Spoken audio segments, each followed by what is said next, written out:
할렐루야. 네, 오늘도 말씀과 함께 하루를 시작하는 여러분에게 하나님의 은혜와 평강이 가득하시길 주님의 이름으로 축복합니다.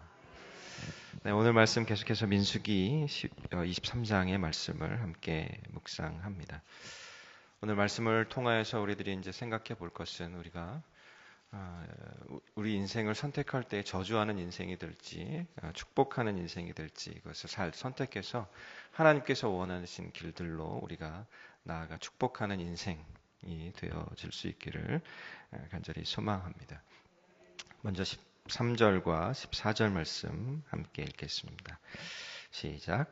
발락이 말하되 나와 함께 그들을 달리 볼 곳으로 가자. 거기서는 그들을 다 보지 못하고 그들의 끝만 보리니 거기서 나를 위하여 그들을 저주하라 하고 소빔들로 인도하여 비스가 꼭대기에 이르러 7제단을 쌓고 각 제단에 수송아지와 순양을 드리니. 아멘.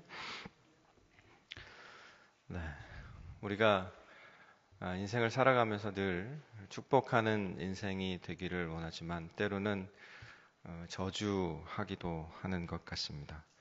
그래서 전도서 기자도 전도서 7장 22절에서 내가 가끔 너도 저주하는 것을 안다라고 그렇게 얘기합니다. 제가 읽어보면요. 너도 가끔 사람을 저주하였다는 것을 내 마음도 알고 있느니라 라고 그렇게 말합니다. 여러분 가끔 저주하십니까? 네, 속으로만 대답하십시오.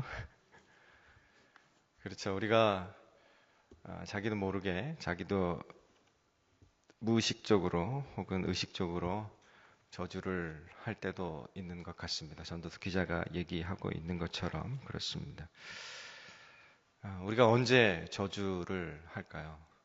그것은 대부분의 경우에 이것이 기회다라고 생각되어지면 저주하기도 한다라고 하는 것을 볼 수가 있습니다. 그것을 가능하게 하는 것들이 무엇인지, 그런 일들이 벌어질 수밖에 없도록 만드는 것이 무엇인지를 먼저 살펴보았으면 좋겠습니다. 13절에서 본 것처럼 발락이 말하되 나와 함께 그들을 달리 볼 곳으로 가자. 거기서는 그들을 다시 다 보지 못하고 그들의 끝만 보리니 거기서 나를 위하여 그들을 저주하라 라고 모압 왕 발락이 발람에게 이야기하고 있습니다. 이전에는 보면요, 이 발락이 발람을 데리고 갔던 곳을 보면 민수기 22장 41절에 아침에 발락이 발람과 함께하고 그를 인도하여 바알의 산당에 오르매 발람이 거기서 이스라엘 백성의 진 끝까지 보니라. 백성의 진 끝까지 다 볼 수 있는 곳으로, 그러니까 이스라엘 백성들 전체를 볼 수 있는 곳으로 데려가서 발락이 발람을 세웁니다. 그리고 그 전체를 보고 그 전체를 보는 순간에 그 숫자와 그리고 하나님이 그들을 이끌어내셨던 그 능력을 보게 되기 때문에 그 앞에서 그 위압감 때문에 눌려서 저주하지 못하나 보다라고 발락이 그렇게 생각했던 것 같습니다. 그래서 오늘 본문 13절에서는 진 끝만 살짝 보이는데 이스라엘 백성 전체 혹은 하나님의 능력 전체를 보지 못하게 함을 통하여서 하나님의 위압감 속에서 벗어나 쉽게 저주할 수 있도록 그렇게 자리를 만들어 줍니다. 그렇죠. 우리가 하나님이 계시다라고, 하나님이 동행하고 계시다, 하나님이 이 자리에 계시다, 하나님이 임재하시다라고 하는 생각을 하고 있으면 함부로 저주할 생각을 못 합니다. 그렇지만 하나님의 능력이 보이지 않고 하나님이 보이지 않고 하나님의 군대의 숫자가 보이지 않는 그 순간에는 뭐든지 해도 괜찮을 것 같은 그런 생각이 들기도 한다라고 하는 겁니다. 사단은 우리가 하나님으로부터 떠나 있도록 만드는 것, 그리고 하나님을 의식하지 못하도록 만드는 것, 그것을 통하여서 그것이 죄인 것을 생각하지 못하도록 만듦을 통하여서 이 죄의식을 갖지 못하도록 만들고, 그리고 죄의식 없이 저주와 같은 행위들을 하도록 만들 수 있다라고 하는 것을 보게 됩니다. 사실 이 발락 그리고 발람이 가지고 있었던 종교적인 행위들을 이렇게 보면 그 속에는 혼합 종교적인 그런 성향들이 있습니다. 그리고 실제로 혼합 종교의 모습을 보이고 있습니다. 방금 전에 읽었던 민수기 22장 41절 말씀 보니까 아침에 발락이 발람과 함께하고 그를 인도하여 바알의 산당에 오르매라고 하고 있습니다. 그러니까 바알의 산당에도 가고 또 누구에게 묻기도 합니까? 하나님께 묻기도 하고. 그러니까 이 혼합 종교의 모습을 가지고 이스라엘 백성들 앞에 서서 그들이 저주하려고 하고 있다라고 하는 겁니다. 혼합 종교라고 하는 말 쉽게 표현하면 이 신도 좋고 저 신도 좋고 이 신이 나를 위해 하지 못하는 일을 다른 신이 할 수 있도록 하고 다른 신이 하지 못하는 일을 이 신이 하도록 하고 하나님이 하지 못하는 일을 다른 우상이 하도록 하고 우상이 하지 못하는 일을 하나님이 할 수 있도록 하고 여러분 절대로 그런 일 없으시죠? 여러분 가운데는? 네, 아멘, 할렐루야. 우리가 하나님이 하지 못하시는 일을 이 불상에 절하면서 불교가 했으면 좋겠다라고 하지는 않습니다. 그런데요, 하나님이 혹시 하지 못하시는 일이 있을까봐 우리는 돈을 모으고 있지는 않습니까?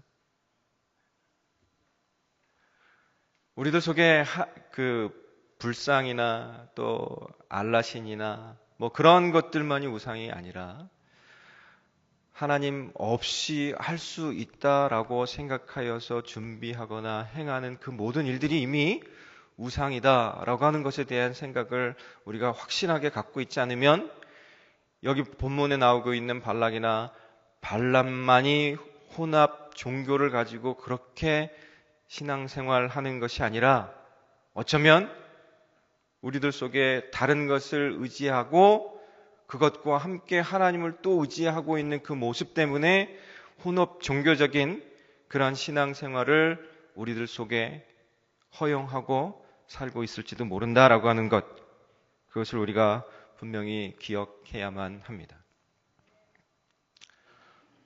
이 발람과 발락이 이스라엘 백성들 앞에서 그와 같이 행하고자 했습니다. 사실 이스라엘 백성들이 광야 가운데에서 그 여정을 가나안을 향해서 가고 있는 그 여정 속의 모습들을 볼 때에도 그들 속에도 역시 혼합 종교적인 그런 모습들이 나타나고 있었던 것을 볼 수가 있습니다.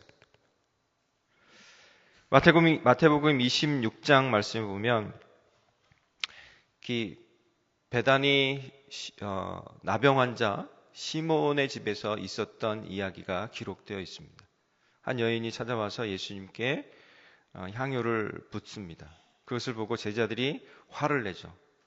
이것을 팔아서 가난한 자들을 위하여서 엄청나게 쓸 수 있었을 텐데 라고 막 화를 냅니다. 그때 하나님께서 그들의 마음을 아시고 그들을 향해서 이 여인의 일이 복음이 전파되어질 모든 곳에 역시 전해져야 할 것이다 라고 그렇게 말씀을 하십니다. 지금 보고자 하는 것은요, 그 다음입니다. 이 사건이 기록되어진 그 직후에 가룟 유다의 이야기가 나옵니다. 그가 그때부터 예수를 넘겨줄 기회를 찾더라라고 마태복음 26장 16절 말씀에서 얘기하고 있습니다. 예수님의 제자들이 마음속에 잘못된 생각을 가지고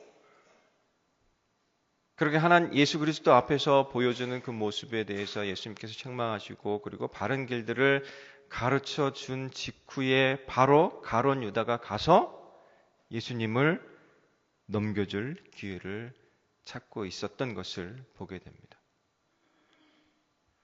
그렇죠. 예수님의 교훈이 하나님께서 우리들에게 주신 말씀이 어떠하든지 간에 그 순간은 우리가 감동을 받고 그렇게 사는 것이 맞구나. 내가 잘못했었구나. 그렇지만 이제라도 이렇게 살아야 되겠구나. 라고 생각하지만 12 중에 하나는 가서 예수님을 팔 생각을 하고 있더라. 예수님보다 내가 예배하는 대상보다 더 중요한 것을 내가 생각하고 있었는데 그것을 얻기 위해서 예수님도 팔아야 되겠다. 라고 생각하고 있었다라고 하는 겁니다. 우리가 베드로의 모습을 잘 기억합니다. 예수님이 십자가에 못 박히시기 전날 베드로가 했던 모습들을 보면 알 수가 있습니다. 처음에는 예수님을 모른다 그러죠. 모른다 그러죠. 그러다가 어떻게 합니까? 모른다 하는데 그냥 모른다고 합니까? 성경에 보면 저주하면서 모른다 라고 베드로가 얘기했던 것을 볼 수가 있습니다. 베드로에게 지금 그 순간 주어졌던 기회가 무슨 기회였을까요? 살 수 있는 기회. 요 순간을 모면하면 내가 살 수 있다, 내가 생존할 수 있다라고 하는 그 기회를 포착하고 그 기회를 살 기회를 노려서 예수님을 저주까지 했던 것을 볼 수가 있습니다. 우리가 그렇게 연약한 존재입니다. 전도서 기자가 얘기하고 있는 것처럼 심중에 너도 저주했다라고 하는 것을 너 자신도 알고 있다라고 얘기하고 있는 것처럼 우리들 속에 언제든지 생사의 기로에 섰을 때 이 살기 위해서 내가 가진 것 중에 가장 소중한 하나님, 우리 주 예수 그리스도를 저주하며 팔지도 모른다라고 하는 그 생각을 해보지 않을 수가 없었습니다. 오늘 본 말씀을 묵상하면서 그것이 내 모습이 되지 않기를 기도하고 또 기도했습니다. 우리가 하나님 앞에서 늘 저주하는 것이 아니라 축복하는 것. 하나님께서 이스라엘 백성들을 향하여서 네가 살기 위하여서 이 축복의 길을 택하라 라고, 저주가 아니라 축복의 길을 택하라 라고 말씀하셨었습니다. 우리가 오늘날 삶을 사는 중에 역시 저주의 길이 아니라 축복의 길들로 걸어갈 수 있기를 소망하고 축복합니다. 그렇지만 그와 더불어서 함께 저주하는 것을 포기하고 축복하는 그것을 선택하여 늘 축복이 우리들의 일상이 삶이 되어지는 것, 거기에 더 큰 축복이 있는 줄로 믿습니다. 언제 그럼 또 저주하게 될까라고 하는 겁니다. 사단이 우리 속에 죄의식을 없애는 그 순간에 우리가 저주 가운데 설 수도 있다라고 하는 것을 보았습니다. 또 하나는 우리가 권력과 재물 앞에 무릎 꿇어야 할 상황이 되면 어쩌면 또 누군가를 저주하게 될지도 모른다라고 하는 겁니다. 민수기 22장 말씀을 쭉 읽어보면 그 속에서 이 발락이 발람을 회유하기 위해서 행했던 그런 모습들을 보면 이 돈으로도 또 때로는 이 높은 고관들을 보내서 처음엔 사신을 보내다가 안 되니까 그 다음에 더 높은 사람을 보내고 발람이 직접 나서서 회유하고 하는 그러한 모습들을 보여줍니다. 그러니까 그런 것들을 그런 물질과 또 권력 앞에 무릎 꿇게 함을 통하여서 또 다른 누군가를 저주하여서 자기만 축복받는 존재로 서고자 하는 그런 모습을 보일 수도 있다라고 하는 것. 이 철로 역정에 보면요, 이 크리스찬이 신실이라고 하는 사람과 함께 이 허영이라고 하는 도시로 들어간 일이 있었습니다. 그 허영이라고 하는 도시 속에 들어갔을 때 그 시장을 통과하는데요. 그 시장에서 팔고 있는 물건들을 보면 이 금, 은, 진주, 보석 그리고 심지어 명예와 지위 이러한 것들도 사고 팔 수 있는 그런 시장이었습니다. 그리고 더 나아가서 인간의 육체와 영혼까지도 매매하고 있는 그런 시장이었습니다.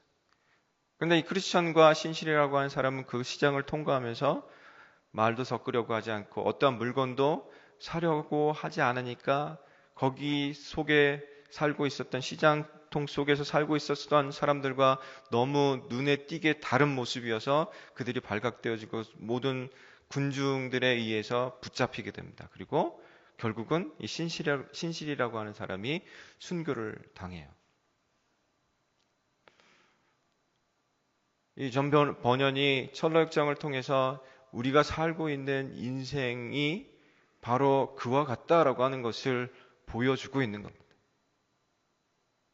우리가 실제로 사람의 육체나 영혼을 매매하지는 않지만 그러나 눈에 보이지 않는 어떠한 것을 가지고 사람의 영혼을 매매하고 있을지도 모른다라고 하는 겁니다.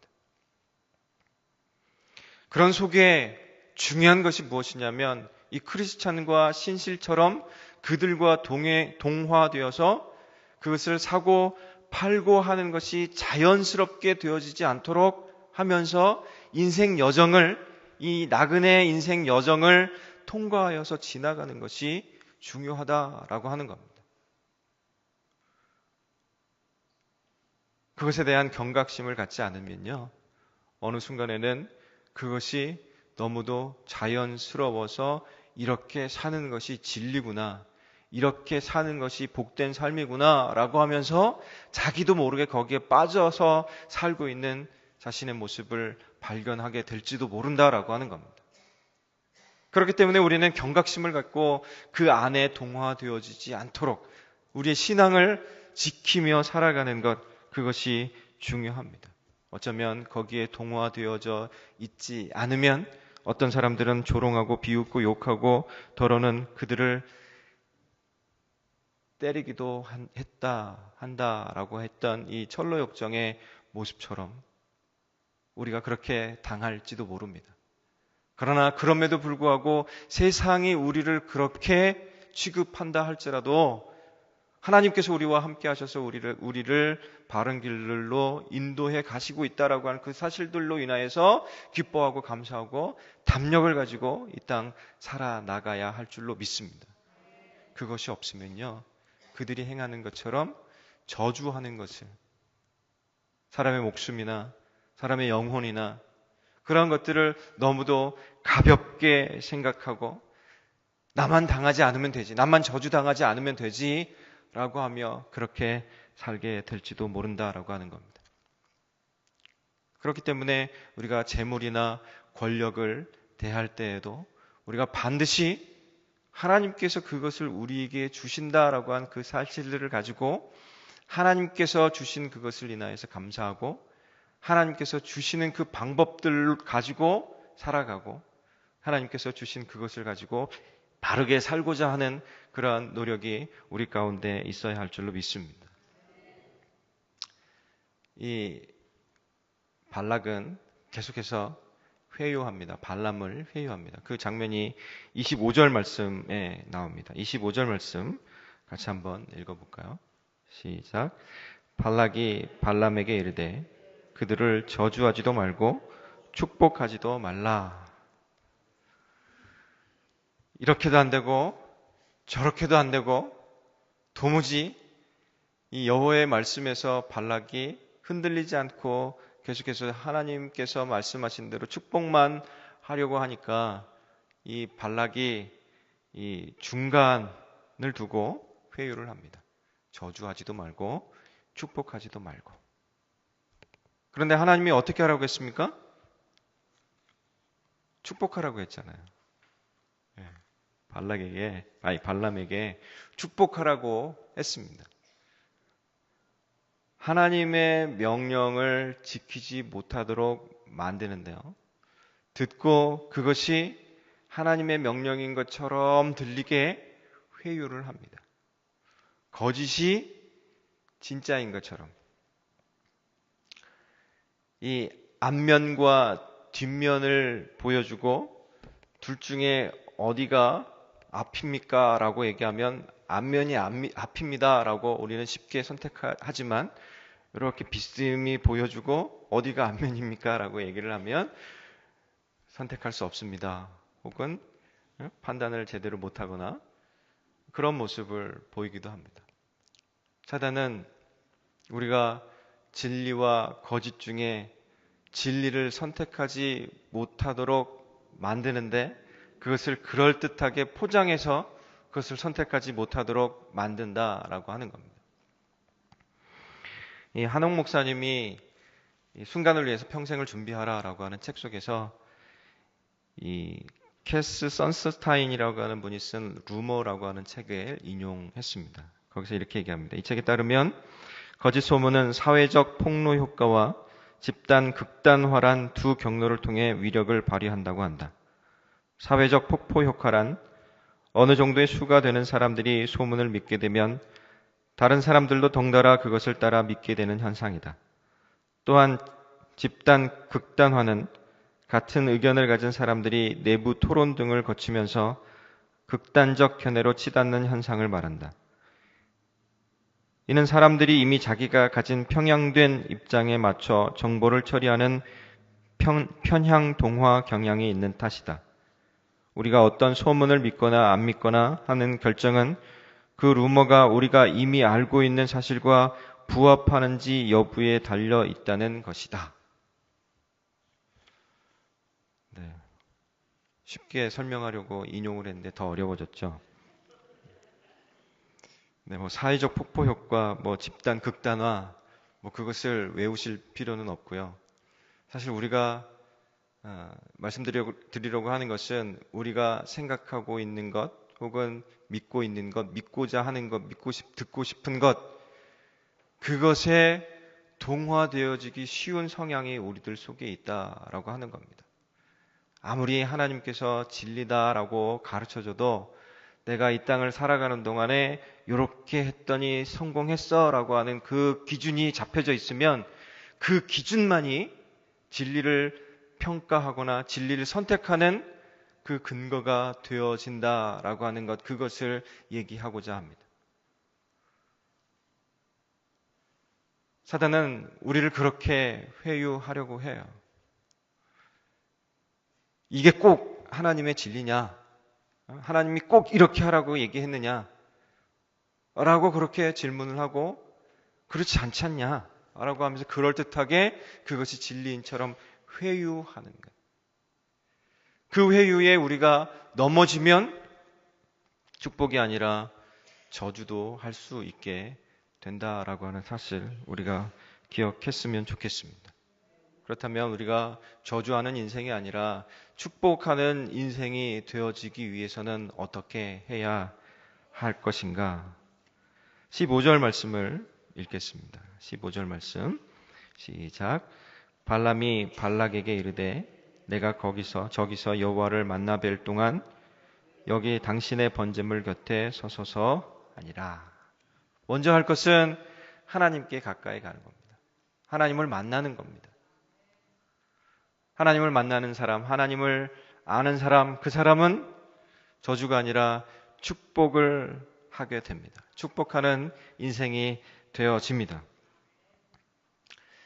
하나님을 아는 길, 하나님을 아는 그것이 굉장히 중요한데요. 하나님의 뜻이 무엇인지 알고 그 뜻을 실천하는 길이 중요한데요. 이 A.W. 토저 목사님은 이렇게 하나님을 알아가는 세 단계에 대해서 얘기합니다. 물론 우선 지적 단계를 거쳐야 하는 것은 맞다. 그리고 계시된 하나님의 말씀 밖으로 나가지 않으려면 신학적 단계가 필요하다. 그러니까 첫 번째는 지적 단계, 두 번째는 신학적 단계가 필요합니다. 그러나 이 모든 것들은 우리를 더 깊고 더 높은 단계로 이끌어 하나님의 마음 안으로 들어가게 만들 때 비로소 의미를 갖는다. 누구든지 하나님을 알고자 한다면 그분의 임재를 체험해야 한다. 하나님에 대해서 아는 것만으로는 부족하다. 우리는 깊어지는 친밀함 속에서 그분을 알아야 한다. 이것은 우리를 모든 이성 위로 이끌어 올려 그분을 앙망하고 찬양하고 경배드리는 것으로 들어가게 한다. F.W. 토저 목사님께서 하나님을 향한 열정이라는 책 속에서 얘기했습니다. 그러니까 우리가 지적으로 하나님을 아는 것, 그리고 두 번째로는 흔들리지 않기 위해서 신학적으로 아는 것, 그것이 중요합니다. 그런데 이 더 나아가서 중요한 것은 하나님의 임재 안에 머무는 것.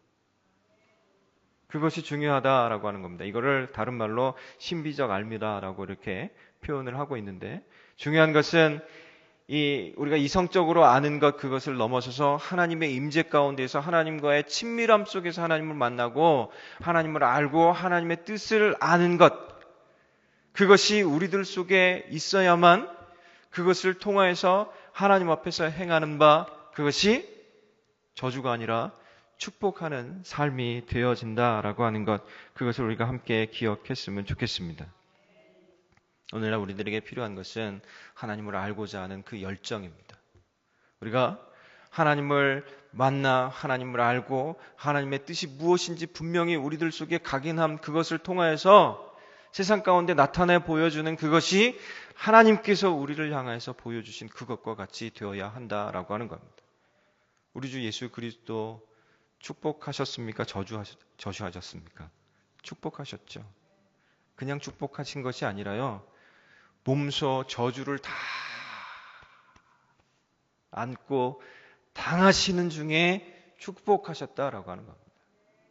그게 하나님이 아들 예수 그리스도를 향한 마음이었고 뜻이었습니다.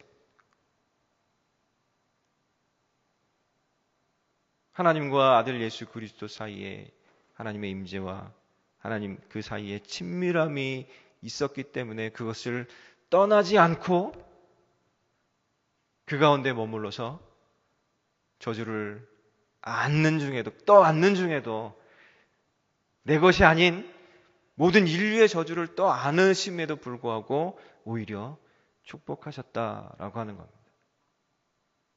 여러분, 하나님을 아는 단계 가운데 들어가시기를 소망합니다. 아는 단계 가운데 들어가서 그 친밀함 가운데서 오히려 진정한 축복으로 나아갈 수 있는 저와 여러분 될 수 있기를 간절히 소망하고 축복합니다. 축복하는 인생 되어지기 위해서 두 번째는 16절 말씀 보겠습니다. 16절 말씀 시작.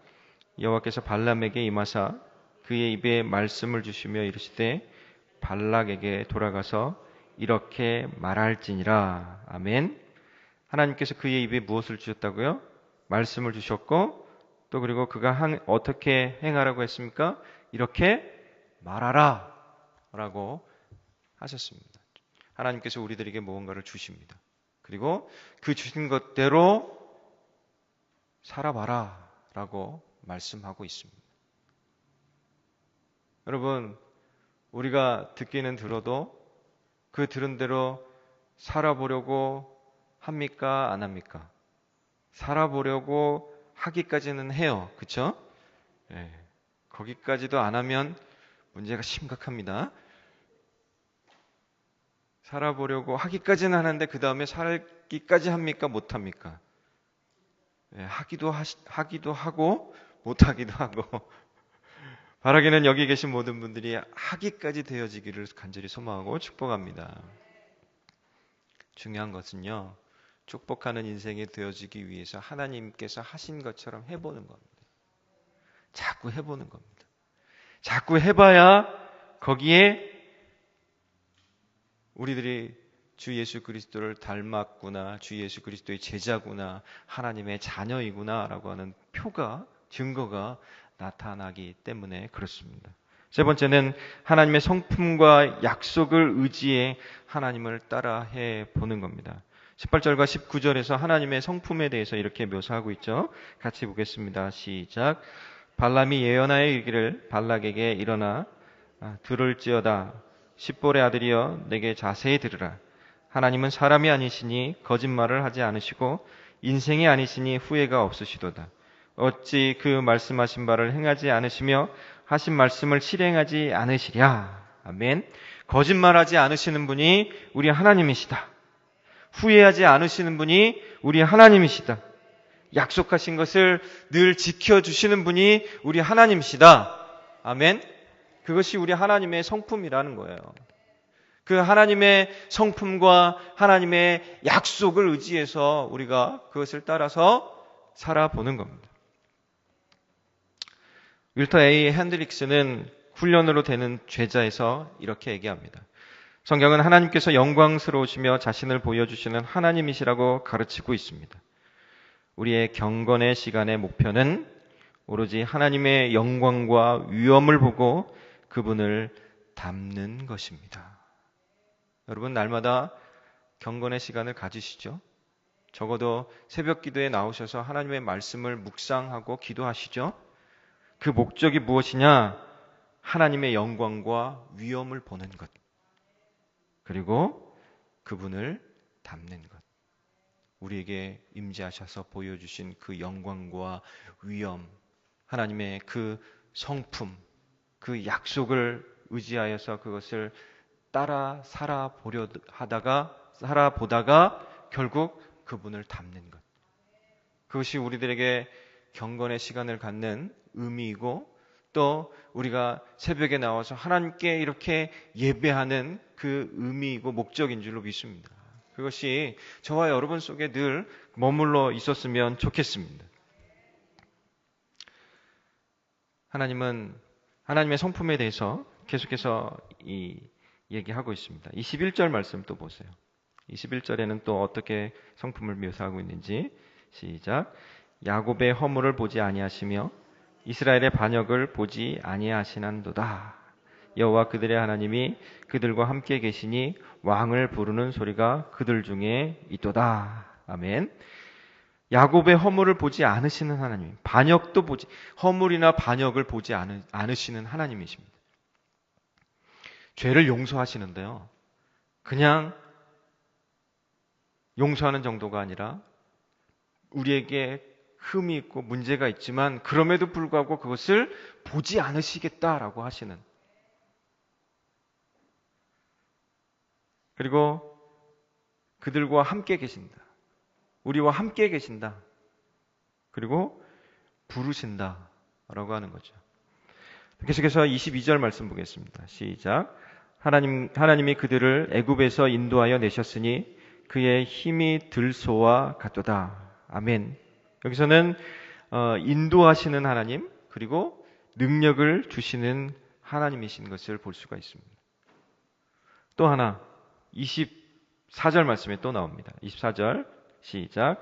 이 백성이 암사자급 같이 일어나고 수사자 같이 일어나서 움킨 것을 먹으며 죽은 피를 마시기 전에는 놀지 아니하리로다 하매. 아멘. 하나님께서 자기 백성들을 이 죄 용서하시고 또 반역을 보지 않으시고 함께 하시는 중에 부르시고 인도해 주시고 그 길들을 걸어갈 수 있는 능력을 허락해 주실 뿐만 아니라 24절에서는 주신 소명과 사명도 이루시게 해 주신다라고 하는 겁니다. 그게 오늘 본문을 통해서 우리들에게 보여주시는 하나님의 성품이에요. 저와 여러분에게 보여주신 하나님의 성품인 줄로 믿습니다. 여러분을 그 길들을 가게 하실 뿐만 아니라 그 길들을 걸어갈 수 있는 능력을 주실 뿐만 아니라 여러분에게 주신 사명과 소명도 이루게 해주시는 분인 줄로 믿습니다. 그 하나님의 성품을 의지하여서 우리가 마땅히 삶을 살아가다 보면 저주하는 인생이 아니라 축복하는 인생이 되어진다라고 하는 것, 그것을 우리가 함께 기억했으면 좋겠습니다. 아모스 선지자는 아모스 3장 1절과 2절에서 이렇게 얘기합니다. 이스라엘 자손들아, 여호와께서 너희에게 대하여 이르시는 이 말씀을 들으라.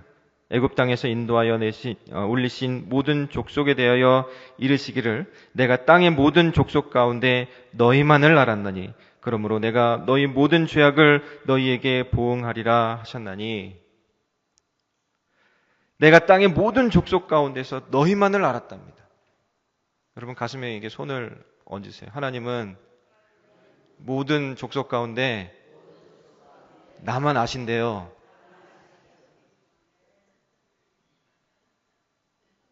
하나님은 모든 족속 가운데 택하신 자기 백성만 기억하기로 하셨다라고 말씀하십니다. 그런데요, 실상은 이 아모스 3장 3절에서 이렇게 얘기합니다. 두 사람이 뜻이 같지 않은데 어찌 동행하겠으며 라고 얘기합니다. 하나님이 선택한 자기 백성, 그를 기억하시겠다라고 하십니다. 그리고 그와 동행하기를 기뻐하십니다. 함께 하시기를 기뻐하십니다. 그 길들을 끝까지 걸어갈 수 있게 하시기를 소망하십니다. 그런데 그 길을 같이 걸어가기 위해서는 둘이 뜻이 어때야 된다고요? 같아야 된다. 누구와 누구, 하나님과 우리 사이의 뜻이 같아야 된다라고 하는 겁니다. 하나님이 우리 뜻에 맞춰야겠습니까? 우리가 하나님 뜻에 맞춰야겠습니까? 우리가 하나님의 뜻에 맞춰야죠. 그렇기 때문에 날마다 우리가 하나님께 가까이 나아가야만 합니다. 우리가 날마다 하나님을 아는 일에 힘써야만 합니다. 우리가 하나님의 친밀하신 임재 가운데서 하나님을 느끼고 경험하고 하나님 안에서 선택하여 사는 것이 저주하는 것이 아니라 축복하는 삶이 되어야 할 줄로 믿습니다. 네, 할 얘기가 많은데요. 시간이 진짜 빨리 가네요. 빨리 끝내겠습니다. 그래서 우리가 축복해야 됩니다. 축복이라고 하는 단어를 이 한자를 풀어놓으면 빌축자의 복복자죠. 그러니까 축복은 누구에게 해당되는 겁니까? 상대방에게 해당되는 거죠. 하나님 나를 축복하십시오라고 얘기하면 될까요? 안 될까요? 문법적으로는 그게 안 맞아요. 그러니까 다른 사람을 위해서 복을 비는 겁니다. 우리는 너무 자기중심적이어서 자기에게만 복 주기를 하나님께 간구하는 그런 삶을 살아요. 아주 습관적으로. 그렇지만 하나님께서 우리들에게 요구하시는 건 축복하라는 겁니다. 다른 사람을 위하여 복을 빌라라고 하는 것, 그것입니다. 우리가 문자적인 축복의 의미를 깊이 생각하고 있지 않는 것처럼 하나님께서 우리들에게 주시고자 하는 복에 대한 개념도 때로는 깊이 생각하지 않는다라고 하는 것이 문제입니다. 다른 사람을 위해서 복 빌어주기를 원하십니까? 그렇다라고 하면 그에게도 복의 개념이 무엇인지 정확하게 인지한 상태에서 복을 빌어줘야만 합니다.